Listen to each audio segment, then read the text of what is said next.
Some cities don't die with war. They vanish in silence. No smoke, no collapse, just a slow erasure until even memories forget the name. All across our planet, there are lost cities not destroyed, but disappeared. No ruins that explain what happened, no records that close the story, just whispers buried in time, waiting for someone to ask, where did they go, and why did they leave nothing behind? These are not stories of conquest. They are the unsolved cases of entire civilizations that walked off the map. Cities swallowed by jungle, buried beneath desert winds, drowned under oceans. Places that once held thousands of lives, now completely erased. In this journey, we explore 7 ancient cities that vanished without a trace. Their names barely survive. Their legends are fading, but the questions they raise have only grown louder. We begin in the heart of America, in Kansas, where a city once thrived with over 20,000 people. A place archaeologists dismissed as folklore until the ground itself began to speak. In the heart of Kansas, long before skyscrapers and highways, there was a vast city. A city so large it stretched for miles along the Walnut River. Spanish explorers arrived here in the early 1600s, expecting primitive tribes. Instead, they were stunned to find Etsinoa, a massive, organized civilization with 20,000 people, large homes, wide streets, and strategic layouts. They called it the Great Settlement. But then, it disappeared. No war, no collapse, no written explanation.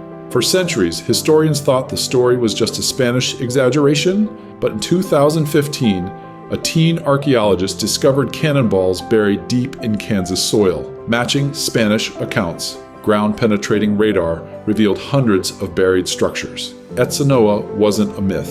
It was real. Yet even now, the mystery remains. Why did 20,000 people vanish without any sign of struggle? Where did they go? And why does no one today carry their legacy forward? But as we leave the American plains behind, our journey takes us into fire, to a city where life was frozen by the fury of a volcano. In 79 AD, life in Pompeii was normal. Children played in the streets, merchants haggled in the markets, and the shadow of Mount Vesuvius loomed peacefully in the distance. But what they didn't know was that beneath that mountain, a monster stirred. Without warning, Vesuvius erupted, and the sky turned black. It was the time when ash rained down like fire, and the air itself turned deadly. Within hours, Pompeii was buried. Entire families froze in place, their final expressions preserved in ash. The city disappeared literally under 20 feet of volcanic debris. For over 1,600 years, no one remembered it until 1748, when workers digging a well hit something hard. They'd rediscovered a ghost city perfectly frozen in time. Homes, streets, mosaics, and bodies all were explaining their stories. Pompeii became one of the world's most haunting archaeological finds. But we're not done yet. Our next city didn't fall to fire. It simply walked into the desert and never walked back. Deep beneath the deserts of Oman lies a legend, a city so wealthy, so powerful, it was said to defy the will of God. The Quran called it Iram of the Pillars. Western explorers named it Ubar, the Atlantis of the sands. Said to be a hub of the frankincense trade, Ubar's towers rose from the golden dunes, glittering with unimaginable riches, but then it vanished. Some say it was swallowed by the desert in a single night. Others claim its people became arrogant, and a divine punishment buried them in sand. For centuries, it was written off as myth, until 1992, when NASA satellites picked up an odd trail in the desert, a trail that led to the ruins of a city, buried under centuries of windblown sand. Archaeologists found collapsed towers, ancient trade routes, and foundations matching ancient texts. Ubar was real, but even now, no one knows. Was it destroyed by nature or by judgment? And now, we sail west, to a city that didn't dry up. It drowned in a single night. In ancient Greece, on the shores of the Gulf of Corinth, there stood a proud and prosperous city, Helik, a center of trade, knowledge, and worship. Helik was devoted to Poseidon, the god of the sea. But in the winter of 373 BC, something changed. The sea rose. In a single terrifying night, Helik was swallowed by a violent earthquake and tsunami. Buildings crumbled, temples disappeared, and the sea took everything. Greek historians watched from a distance as the city vanished beneath the waves. Ships were warned never to sail above it, because its ruins still stood under the water. For over 2,000 years, Helik was considered a legend. Some even believed it was the true inspiration for Atlantis. Then, in 2001, archaeologists discovered sunken ruins just miles from where the city once stood.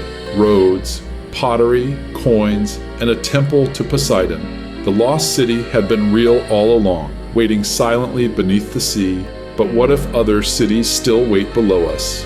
Now let's go not beneath the sea, but beneath the earth, to a city carved under the ground, big enough to hold 20,000 souls.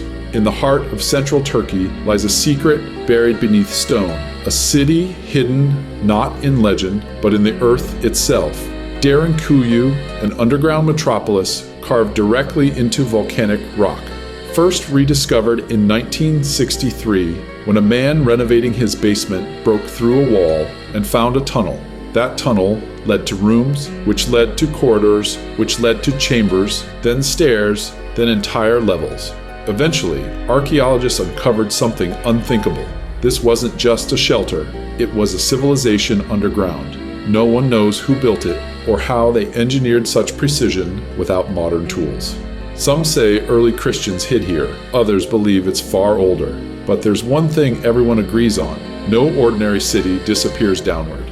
From hidden tunnels to ocean temples, our next city floats above black coral reefs, and no one knows how it was built.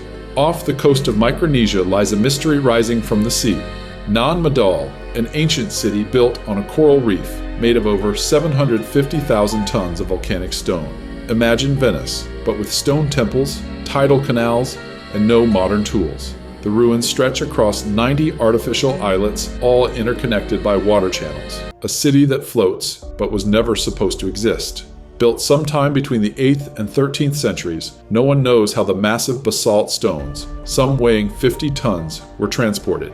There are no quarries nearby, no roads, no wheels. Local legends say the stones were moved by magic, levitated by the city's founders. Others believe giants built Nan Madol, or that it hides remnants of Lemuria. The city was once the seat of the powerful Saudelur dynasty, who ruled with godlike authority, until they vanished. Today, the city lies abandoned. The locals call it cursed. Divers report strange magnetism, and even drones struggle to stay airborne. It's a city of stone, floating in silence. But some cities don't just lie in silence. They sing from under the sea, off the stormy coast of Brittany, France. There's a legend whispered by sailors and feared by locals. A city once stood here.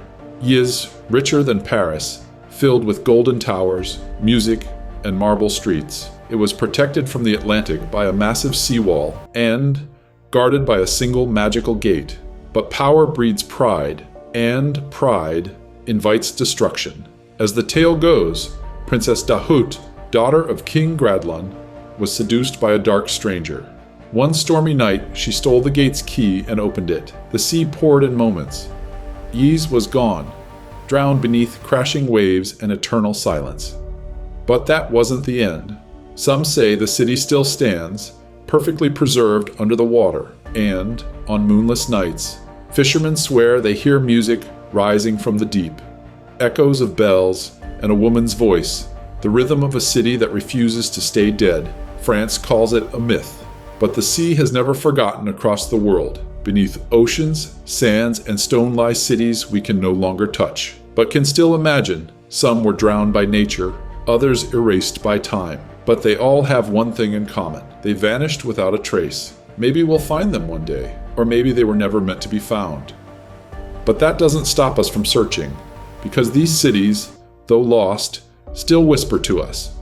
Through ancient myths, fractured stone, and the unease we feel when staring into the deep, they challenge what we know about history, about human limits, and about what's possible. Think about it. How did civilizations with no cranes, no machines, and no electricity move stones heavier than tanks, build temples aligned with stars, and vanish without leaving behind even a name? Maybe we've misunderstood the past. Maybe there were powers, natural or otherwise, that we've forgotten. Or maybe We're not the first advanced world to rise and fall, because what if these cities weren't the beginning of civilization? But its second chapter, some theorists believe these ruins, scattered beneath oceans and deserts, are echoes of an older age, one erased by cataclysm, floods, quakes, maybe even something more cosmic. A reset, like pages torn from a book we were never meant to read. And every time we uncover a new city, frozen in time, defying logic, it feels like a message, one carved in stone and silence, a warning or an invitation. But make no mistake, history isn't dead. It's just buried. Somewhere, beneath layers of earth and ocean, the truth still pulses. And maybe that's why we keep digging, because deep down, we know the cities we've lost might hold the key to the future we're trying to build. So the next time you walk through ruins, or stare at the waves crashing on a lonely coast, listen closely. You might hear more than wind and water. You might hear the heartbeat of a forgotten world calling us back.